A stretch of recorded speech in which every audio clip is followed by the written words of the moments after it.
O ministro da Economia, Paulo Guedes, deve entregar o projeto de reforma tributária do governo federal hoje à tarde ao presidente do Congresso e Senado, Davi Alcolumbre.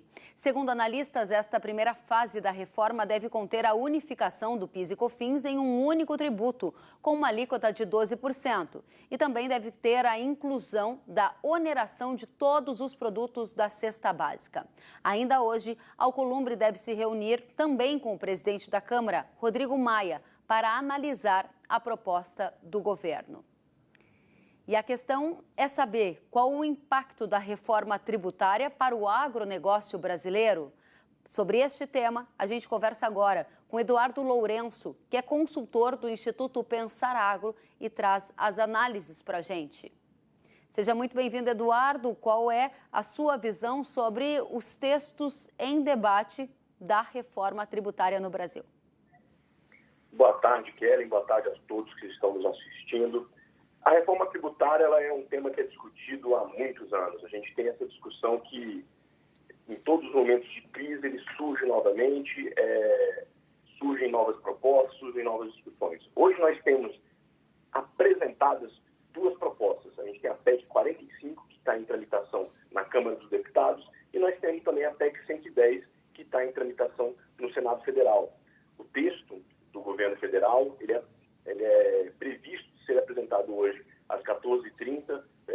Dizem que o ministro da Economia ele vai ao Senado e depois à Câmara também para apresentar esse texto da reforma tributária proposta pelo governo federal. Essa promessa que já vem desde o ano passado e que todos os setores da economia, especialmente o agro, esperam para saber o que vai ser apresentado, para saber qual é efetivamente o impacto da proposta do governo federal também a nível de reforma tributária. Eduardo, neste momento, o que importa muito para a nossa audiência é tentar antecipar alguns dos efeitos práticos. Há pelo menos 3 textos de proposta de reforma tributária hoje no Brasil. Um da Câmara, um do Senado e agora o terceiro do governo, a partir da entrega que será feita pelo ministro Paulo Guedes. Estas 3 propostas têm algum ponto em comum?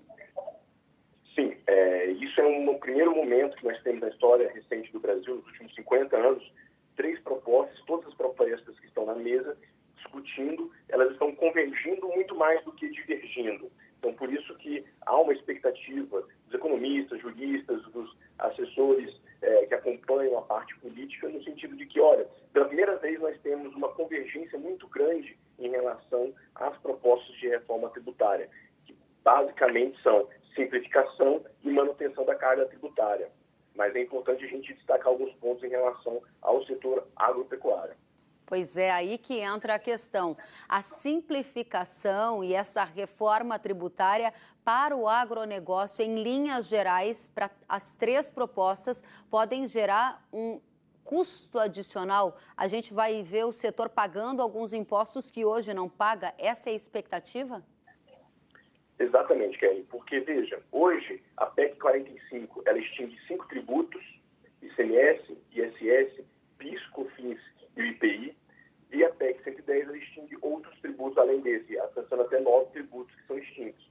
Para a criação de um tributo, que eles chamam de IBS, Imposto sobre Bens e Serviços, que vai incidir sobre todas as operações, há uma alíquota única e fixa.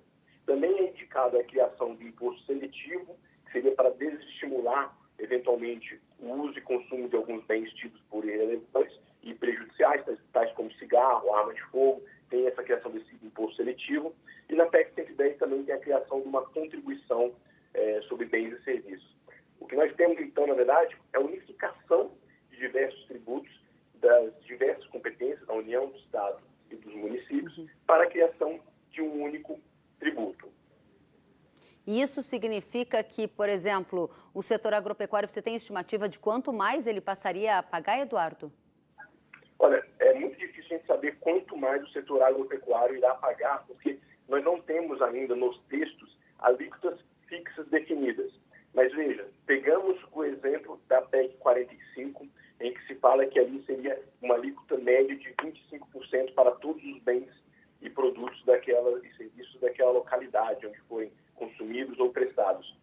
Com esse alíquota de 25%, nós podemos afirmar, sem sombra de dúvidas, que haverá, no mínimo, uma duplicidade, um dobro no custo produtor rural em relação ao que ele tem hoje. Então, hoje nós temos uma carga tributária, eu não diria nem favorecida, eu diria adequada para o nosso produtor, adequada para o nosso produto, para que ele seja competitivo internamente e no mercado externo.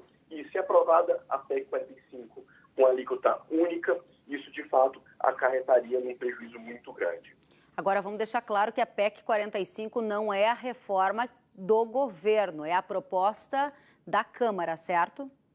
Exatamente. Ela foi apresentada na Câmara dos Deputados, já passou pela Comissão de Constituição e Justiça e Cidadania da Casa e está na Comissão Especial de Análise da Proposta. É importante a gente destacar que foi instituído um pouco antes da pandemia e da suspensão dos trabalhos presenciais do Congresso, são mista entre deputados e senadores para que fossem analisadas as duas propostas das duas casas, porque aquilo que a gente disse mais cedo, elas têm muito mais convergência do que divergência. Tá certo. Agora, me chamaram a atenção alguns pontos da sua fala e eu gostaria da sua ajuda para a gente clarificar aqui para a nossa audiência. Você disse que, a depender de qual texto progrida, a gente pode ter o setor agropecuário pagando o dobro de impostos em comparação ao que paga hoje. Você está falando do setor como um todo ou alguma categoria específica é aquela que vai ser mais penalizada? É uma análise para o setor como um todo, mas é claro que algumas categorias dentro do setor agropecuário, elas merecem mais atenção do que outras em relacionados a alguns pontos. Veja, hoje o pequeno produtor, o médio produtor, vamos pegar o exemplo do produtor de leite, 98% são pequenos e médios produtores de leite.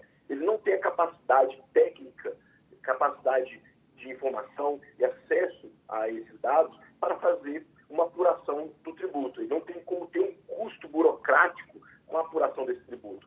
Se não for permitida uma forma de avaliação, uma forma de apuração desse tributo de forma mais facilitada, a gente terá sim um prejuízo para esse pequeno e médio produtor, vamos dizer, da cadeia do leite. Isso se reflete em outras cadeias produtivas menores. Agora, nós temos outras preocupações que pegam a cadeia de uma forma geral, tal como a questão dos créditos.